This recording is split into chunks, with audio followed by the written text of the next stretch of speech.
Assalamualaikum wahai rakan. Pernahkah Anda mendengar tragedi Semenyi, di mana peristiwa itu terjadi pada tanggal 25 Maret tahun 1998, di beberapa kamp penjara Malaysia, yang dihuni oleh ratusan pelarian politik dan tenaga kerja asal Aceh. Hal ini terungkap dalam dokumen rahasia yang ditulis oleh Jana Mason, analis dari United States Committee for Refugees. Dalam dokumen yang berjudul The Last Resolution, Malaysia's Detention and Deportation of Aceh Asylum Seekers, yang terbit tahun 1998, menceritakan bagaimana pihak Malaysia melakukan aksi tak bermanusiawi di luar prosedur yang telah ditetapkan oleh UNHCR, serta perjanjian rahasia antara RI dan Malaysia terkait pemulangan imigran asal Aceh saat itu.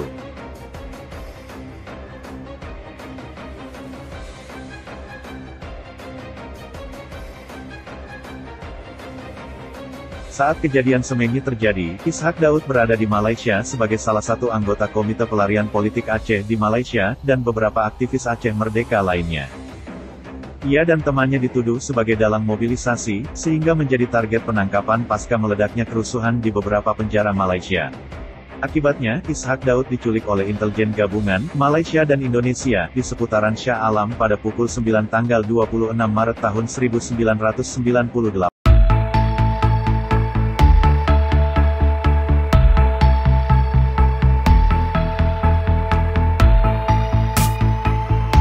Hanya diangkut oleh pasukan yang sama, tepat sehari setelah peristiwa Semenyi.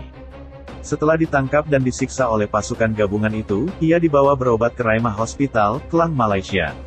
Esoknya, tanggal 27 Maret tahun 1998, ia dideportasi ke Aceh menggunakan kapal. Dengan kondisi tangan terikat dan dibungkus dengan plastik, dia bersama Burhan Syamaun dan Syahrul dilempar di tengah Laut Dumai, Riau. Di Selat Malaka, dia bersama dua temannya mengarungi derasnya gelombang dengan selembar papan. Hanya Ishak dan Syahrul yang selamat setelah mengarungi ganasnya lautan. Mungkin, dia dan Syahrul satu-satunya perenang yang berhasil mengarungi Selat Malaka hingga akhirnya ditangkap dan disiksa oleh pihak TNI AL dan Polres Bengkalis, Riau. Setelah itu, dia dibawa ke Polda Aceh hingga akhirnya diseret ke Pengadilan Negeri Lok Semawe dengan dakwaan kasus penyerangan Pos Abri Buloh Blang Ara, Lok Semawe pada tahun 1990.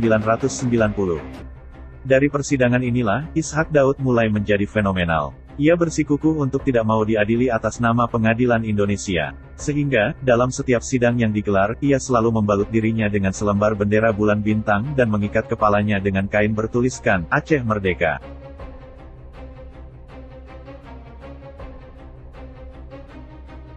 Setelah 3 kali sidang digelar, Pengadilan Negeri Lok Semawe diteror dengan bom sehingga akhirnya tanggal 8 Oktober tahun 1998 dia dipindahkan ke Pengadilan Negeri Sabang. Pada tanggal 13 November tahun 1998, dua jaksa penuntut umum menuntut Ishak Daud dengan hukuman seumur hidup, namun akhirnya ia divonis 20 tahun penjara oleh Ketua Majelis Hakim Pengadilan Negeri Lok Semawe. Di LPC Borong-Boronglah, ia menikahi perempuan cantik yang bernama Cut Rostina. Istri pertamanya, bernama Siti Zubaidah binti Omar yang merupakan warga Malaysia. Setelah bebas, pada tanggal 3 April tahun 1999 ia berangkat ke Jakarta untuk mencari suaka politik di kantor perwakilan PBB. Permintaannya ditolak, sehingga dia memutuskan kembali ke Aceh dan berjuang kembali atas nama Aceh Merdeka. Apalagi ia pernah menempuh pendidikan komando di Libya selama 1 tahun pada tahun 1987.